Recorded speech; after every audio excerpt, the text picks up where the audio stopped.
Terima kasih Anda masih bersama kami di Kompas Petang. Politisi PDI Perjuangan Gilbert Simanjuntak sempat menyebutkan bahwa Nasdem saat ini bermuka dua dan lebih baik keluar dari kabinet. Dan itu masih akan menjadi pembahasan kita bersama Ketua DPD Nasdem Jawa Barat Saan Mustafa dan juga Ketua DPP PDI Perjuangan Nusriwan Sujono dan Prof. Karim. Saya langsung ke Prof. Karim. Prof, kalau Anda melihatnya sikap politik Nasdem ini saat ini wajar-wajar saja tidak sih?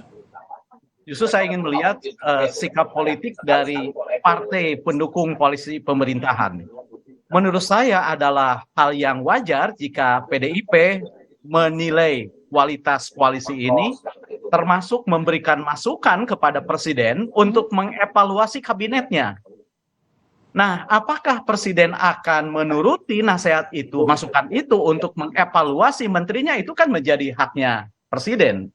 Jadi menurut saya bukan Demokrat yang harus memutuskan keluar, bukan Nasdem yang harus memutuskan keluar, atau bukan anggota koalisi atau kerjasama pendukung pemerintah yang menyuruh keluar, sebab wewenang untuk mengangkat dan memberhentikan itu ada pada Presiden.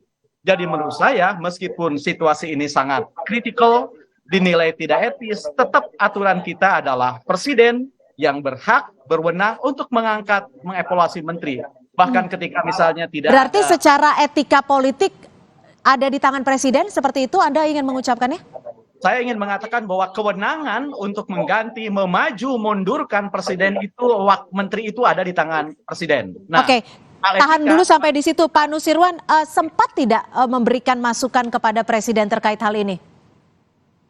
Tentu bahwa itu kewenangan untuk menyampaikan masukan kepada Presiden, ada saluran-saluran dari partai dan itu tidak pada kami, itu pasti ada saluran tersendiri yang khusus di internal, dan tentu itu tidak perlu harus dibahas di forum ini bagaimana itu salurannya. Tapi yang jelas bahwa bukan merupakan sebuah pertanyaan lagi, karena memang konstitusinya memang demikian, bahwa itu memang kewenangannya Presiden begitu.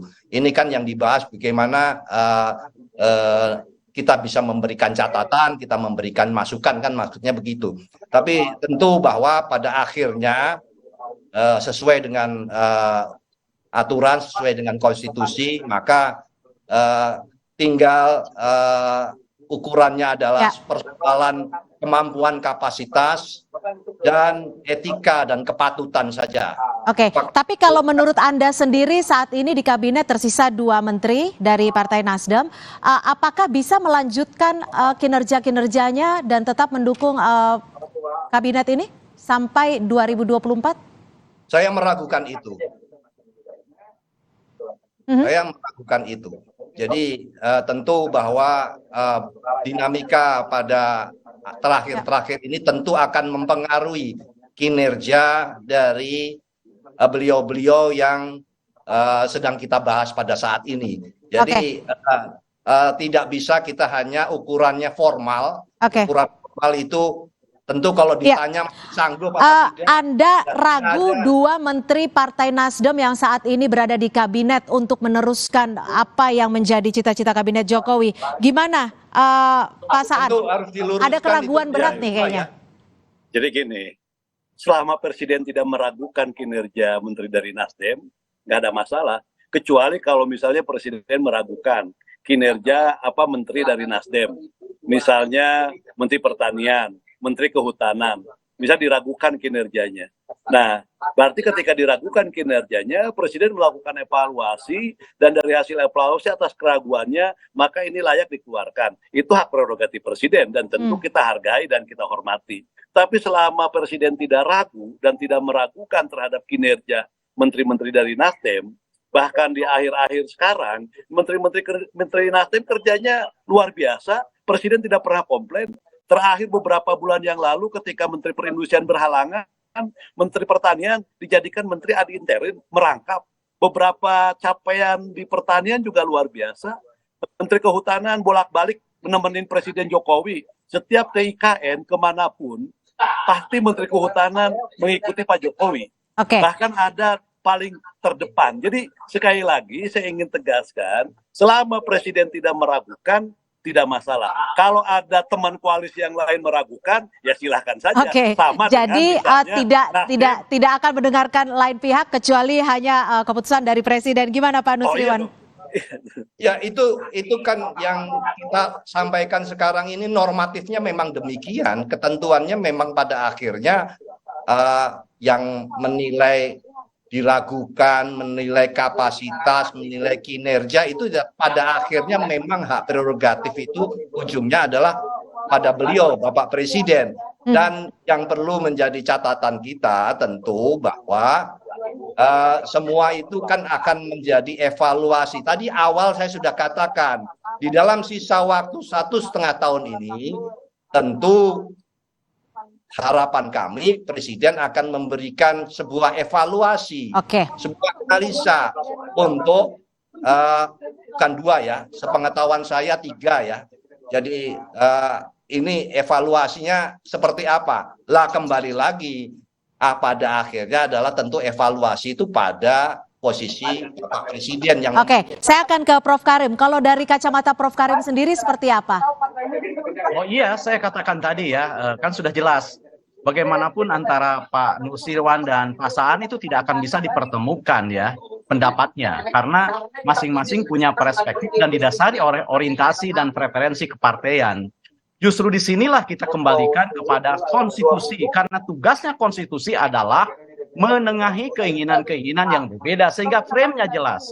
Dan oleh karena itu maka saatnya Presiden melakukan evaluasi. Kalau memang perlu diganti ya ganti saja, sederhana. Meskipun aja, waktunya hanya tinggal 1,5 tahun? Loh, sama seperti sepak bola, kalau hanya 1 menit tapi bisa mengubah keadaan pasti diganti, gitu ya.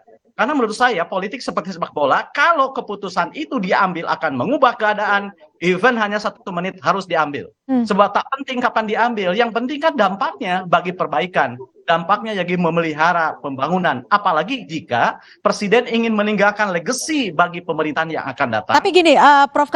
Karim, kalau tidak ada evaluasi dan menterinya tetap berada di kabinet, akan tetap sehat atau tidak sih? Ya menurut saya itu masalahnya. Sehat tidaknya itu kan harus berdasarkan hasil evaluasi yang jujur dan objektif. Nah, evaluasi bisa disampaikan oleh Pak Nusirwan, Pak Saan, oleh saya, oleh Anda. Tetapi yang memutus atas hasil evaluasi itu kan hanya bisa Presiden gitu. Apalagi PDIP gitu ya. Sudah mah anggota koalisi pendukung pemerintah, partainya partai Pak Jokowi, partai pemenang, partai penguasa yang lengkap lah. Kalau PDIP tidak didengar, lalu mau mendengar siapa lagi? Itu pertanyaannya. Baik, saya ke Pak Saan terakhir. Pak Saan, bisakah dijamin menteri-menteri dari Nasdem ini tetap berkomitmen dan menjalankan yang sesuai dengan kabinet dan juga sesuai dengan arahan Presiden Jokowi? Ya, dari awal kan sudah ditegaskan dari mulai periode pertama, Nasdem terdepan lah memberikan dukungan dan juga mengawal jalannya pemerintahan. Periode kedua 2019 yang lalu, Nasdem pun tidak hanya berkomitmen, tapi juga dalam pelaksanaan dan tindakan-tindakan politiknya juga firm memberikan dukungan terhadap Pak Jokowi dan tidak melakukan proses gangguan apapun. Bahkan Nasdem memberikan dukungan tanpa reserse. Makanya buktinya apapun yang Pak Jokowi kehendaki di parlemen maupun di eksekutif, itu Nasdem ikuti semua. Dan Nasdem dukung. Jadi sekali lagi, kalau soal itu, Nasdem berkomitmen dan bertekad akan memberikan dukungan dan mengawal jalannya pemerintahan Pak Jokowi sampai akhir masa periode Pak Jokowi. Itu firm ya. Baik. Tapi sekali lagi, kecuali Pak Jokowi tidak menghendaki. Baik. Terima kasih Prof. Karim Suryadi dan juga Pak Saan Mustafa, Ketua DPD Nasdem Jawa Barat. Mas Nusirwan. Dan juga Pak Nusirwan Sujono, Ketua DPP PDI Perjuangan sudah bergabung bersama kami di Kompas Petang.